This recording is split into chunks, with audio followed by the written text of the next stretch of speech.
Gisela Dax. I'm a professor at the Center for German Studies at the Hebrew University, and I'm just stepping in to chair this panel, as Or was not able to be here.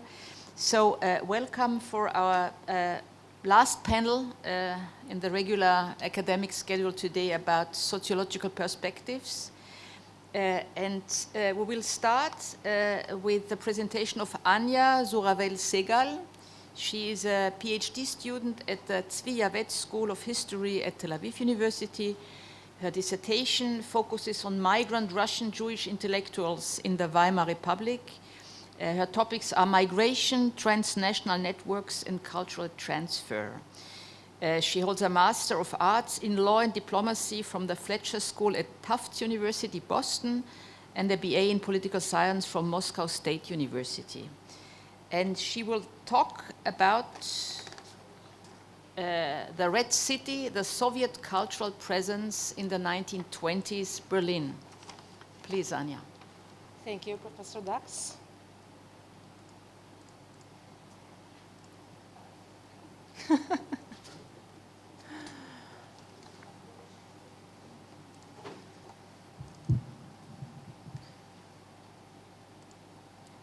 Thank you, Adi. So, good afternoon. So, I wanted, when I was, preparing my conference paper, I wanted to start by saying that there is a distinct advantage speaking on the afternoon panel, because usually there are a lot of people in the room. And I can see that we're doing well, we're doing okay, but it's the afternoon after all, so you might be a little bit tired. I will keep you entertained, at least I'll try to, and if not, then the coffee is just outside. So, as Professor Dax said, I'm a PhD student at the Tzvi School of History at Tel Aviv University, and I'm pleased that this panel is titled Sociological Perspectives. Right, because as a historian, as a social historian, I often deal with what happened and when and to whom and so on. But this panel kind of allows me to zoom out and share some thoughts on methodology. So I will speak less about what happened and when, but rather about how I frame my research, why I think it's important, and about some of the central questions it raises. So my main interest is migration. And I'm equally interested in migration of people and ideas. And clearly the two are connected. I will start by sharing with you the definition of a group at the center of my research. And I will then present a case study focusing on one of this group's most prominent representatives that we already got to know a little bit this morning if you were at the morning panel. And Avishag Ben Yosef spoke about him, that's Lissitzky. He was an avant-garde artist, and he played a very key role in cultural exchange, in transfer of ideas between the Weimar Republic and Soviet Russia in the 1920s and 1930s. I will set his role in the broader context of the Soviet cultural diplomacy effort, an effort in which Germany occupied a very special place. Let's see if I will master this presentation. I will. So what is this group in question? The group in question are Jewish intellectuals with origins in the late Russian Empire who found themselves in Germany after the First World War. I see them as distinctly different from Ostjuden, and without going too deeply into it, I will just say that they came of age in the last decades of the Russian Empire, and the outlook, social, cultural, political, was very closely shaped by the public debate that was going on in Russia at the time. So I'm speaking about people who I guess might be called acculturated, right? If they spoke Yiddish, it was not to exclusion of other languages. Most of their cultural production, if they dealt in words, if they were writers, publishers, journalists, most of their cultural production was in Russian. If it was in Yiddish, it was not because they didn't speak European languages or Russian, it was by choice. And Lissitzky belonged to that cohort. At the point where we meet them in the Weimar Republic, in the early 1920s, these intellectuals were transnational migrants. And historians usually use the word transnational to mean crossing state borders. Okay, now, Sociologists have a different application of the term, and when I say transnational, I do not merely want to say that they moved from one country to another on their journey.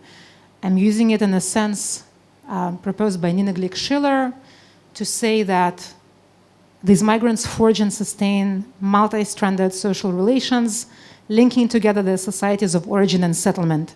So these are migrants who come to a country, yet they do not, while they leave the country of origin behind, they remain closely connected to it, right? And this connection can have multiple facets. They can do any or all of the following. They might wire money back home. They might read the press originating from their home country. They might go back and forth to visit. And they might influence political life back there. But most importantly, they remain in contact with their home networks. And this kind of involvement requires certain freedom of communication and freedom of movement. A transnational diaspora appears when people and ideas can travel back and forth somewhat freely. To a large extent, such movement was possible between Soviet Russia and the Weimar Republic. For a good part of the 1920s, there were 3 weekly flights between Berlin and Petrograd, later renamed Leningrad. The railway link between Berlin and Petrograd existed since 1862, and it was active. There were trains going back and forth. People, goods, newspapers, books, and accordingly, ideas traveled. And it was relatively frequent. It was not highly unusual to travel. Now, we encountered Germany at the height of hyperinflation in the early 1920s. And hyperinflation made life very difficult for Germans who lived in Germany and, earned in local currency. At the same time, it meant that anyone coming in, even with a small amount of hard currency from abroad, felt very comfortable. So let's keep in mind these 2 points. Berlin's location on the crossroads of various transportation links as kind of a connecting point between East and West of Europe. That's the first point. And the second point, hyperinflation that made life for foreigners in Germany very cheap and made production, and specifically printing of books in Germany, very cheap. These 2 factors made Berlin a highly attractive destination for migrants in the interwar era. And specifically, it became home to thousands of migrants from the former Russian lands. Now, there were 2 waves of mass migration from Russia, from the former Russian Empire to Germany. One was post-1917, that was caused by the 2 revolutions that took place in 1917 and a civil war that followed, devastation, pogroms and appeal of settlement, hunger, and fear of more violence. Almost 3 million people left Russia at the time. Berlin became one of the centers of Russian immigration. A disproportionate number of those migrants from Russia were Jewish, and a disproportionate number of those were intellectuals, because Berlin was the capital of the German publishing industry. So artists, writers, journalists, translators, those were the migrants from Russia to Berlin. The second wave came after 1922, when Soviet Russia and Germany signed the Rapallo Accords in April of that year. Both countries found themselves sort of as pariahs internationally, Germany after the First World War, and Soviet Russia because of its violent overthrow of the old regime. So they were both looking for recognition, they were looking for legitimacy, they were looking for international partnerships, and they forged a close partnership after 1922. And they cooperated militarily, culturally, politically, and the Soviet cultural presence in Berlin in the 1920s was massive. The embassy on Unter den Linden was Soviet Russia's largest in Europe, and it employed literally hundreds of people. Now, not all were diplomats, many were kind of logistical personnel. There was a whole espionage network under the diplomatic cover. And in addition to diplomatic channels, Moscow had a number of other channels of influence in Germany at the time, The Comintern, the International Federation of Communist Parties, were with headquarters in Berlin. Okay. So this is kind of the second wave, and I like to think about people who come to Germany at the time as Soviet expats. I need to somehow distinguish them from immigrants, Russian immigrants at the time. And again, a high proportion of those expats are Jewish. Okay. So one of the people who come from Moscow to Germany is Lissitzky, an avant-garde artist who called himself an artist constructor. And this is his self-portrait, but this is also him in 1923.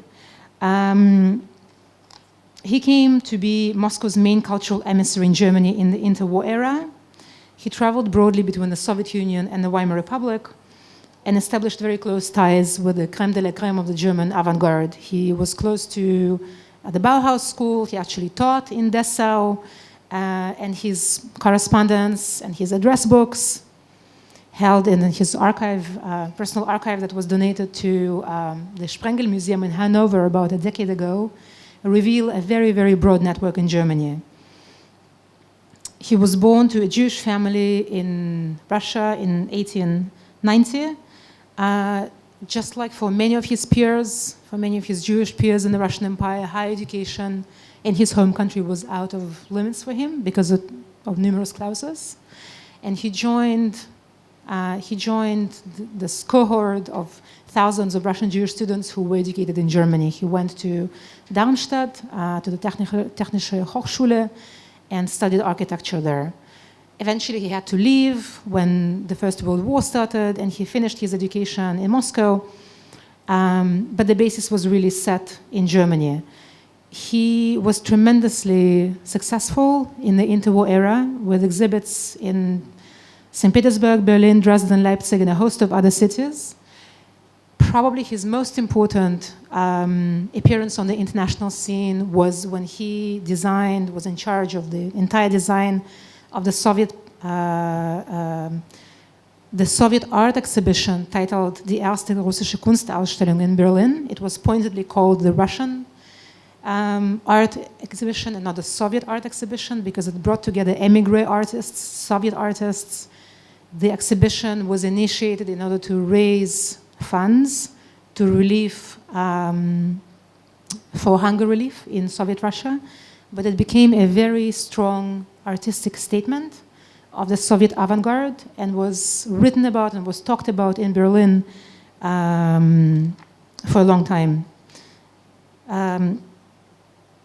So Lissitzky started his artistic career really utilizing Jewish topics. I will just say a few words about it because I'm not an art historian, and I think the whole art part of it is interesting, but it's less important for this lecture today. He started as a Jewish artist, illustrating Yiddish books for children and Hebrew books for children in Moscow, Kiev, and Odessa during the First World War. And then toward the early 1920s, he invented a whole new artistic identity for himself and a new artistic language. And I'll show you just a few examples of what he did, because it's important and you'll see the connection with German art at the time. So his visual art combined both forms, as you can see, strong colors and preoccupation with technology. His art, of course, was infused with this idea of progress and how we're going to create very streamlined formats, very minimalistic formats, and how we're going to deal away with the bourgeois world and with convenience and comfort, and it's all about efficiency now, okay? So he remained true to his first calling, architecture, and his horizontal skyscrapers that he called Wolkenbügel, cloud hangers, were meant to be placed in a historical district in Moscow and to be used as government offices, and the base was meant to host a tram station and a bus station, and so on. Okay, this is how it was supposed to look. This is a projection onto the historical area of Moscow called the Boulevard Ring. It's like the Ringstrasse in Vienna. It's the very center of town. And I think we can all agree that we're lucky, humanity is lucky, these were never built. It was just an idea and it stayed an idea. And then he also, of course, was engaged in interior design, and I think you can see some of the Bauhaus influence here. This is an armchair that was exhibited in Cologne in 1928. Now, most importantly, during that decade, the 1920s, Lissitzky became Moscow's point person for design of Soviet pavilions, Soviet booths at all kinds of international art, not just art fairs, but also trade shows that were that happened almost every year. And this is, for example, the Soviet pavilion at the International Press Exhibition in Cologne. So he traveled very widely in the 1920s and also for a good part in the 1930s, which was unusual for a Soviet citizen. And clearly he was at once connected in the German art world, and he also had the blessing of Moscow in terms of representing it in the international art stage. Now, his network in Germany dates back to his years at Darmstadt, and his network was certainly aided by his marriage to Sophie Coopers, who was an art dealer in Hanover. And before she became an art dealer herself, she was married to a very prominent art dealer. He passed away, she was widowed. In 1922, she saw the prospectus for the first Russian art exhibition in Berlin, designed by Lissitzky, and she said, I have to have his work. And she bought one of his artworks, and that was really how the relationship started. Her professional connections in Germany were very broad. She was tremendously loyal to him, tremendously loyal to his art. They got married in 1927. She moved to Moscow with him. Their son Yen was born in Moscow in 1930. Amazingly, he's alive. He's 94 and he lives in Spain. He went back to, I can't even say he went back to Germany because he was not born in Germany, but he went to Germany in 1989 as a Volksdeutscher because his mother was German. Thinking about it, he could have also moved as a Jew because his father was a Jew. But he moved to Germany in 1989, and he brought his parents' archive with him, and eventually gifted it to the Sprengel Museum in Hanover. So, the family lore, the Lissitzky family lore, and I'm dealing kind of in legends here because I haven't found an official evidence to this yet, but the Lissitzky family legend says that Lissitzky was appointed as sort of an unofficial Soviet art ambassador in Weimar Germany in 1920s by the omnipotent Lunacharsky. Anatoly Lunacharsky was the Soviet Minister of Culture and Education. And Lunacharsky had kind of a very liberal outlook on art. He believed that art would, unite nations and would serve as sort of an avant-garde of the Soviet propaganda effort in the West. So even though I haven't yet seen archival documents attesting to it, the fact that Lissitzky traveled widely and his networks in Germany were very broad, and he was repeatedly granted, exit permits from the Soviet Union and so on, which was becoming unusual by 1930s, does testify to his unique position within the Soviet art hierarchy. So I'm taking Lissitzky's case as illustrative, but while he's prominent, he's not the only one. There were others like him. There were Soviet citizens, most of them Jews, who were publishers, journalists, film producers, artists of all kinds. There was a pretty broad circle of Soviet Jews who came to Germany in the early 1920s and forged the connections between the two countries. Theirs was really the last generation born in the Russian Empire. Many of them have been educated in Germany prior to the First World War, so they were equipped with, understanding of the cultural nuances. They were equipped with languages, primarily German, and they were able to navigate between countries and cultures. And during that window of time in 1920s, when movement of ideas and people across borders was still possible, they played a very key role in this cultural exchange and exchange of ideas between the two countries. And I'll conclude.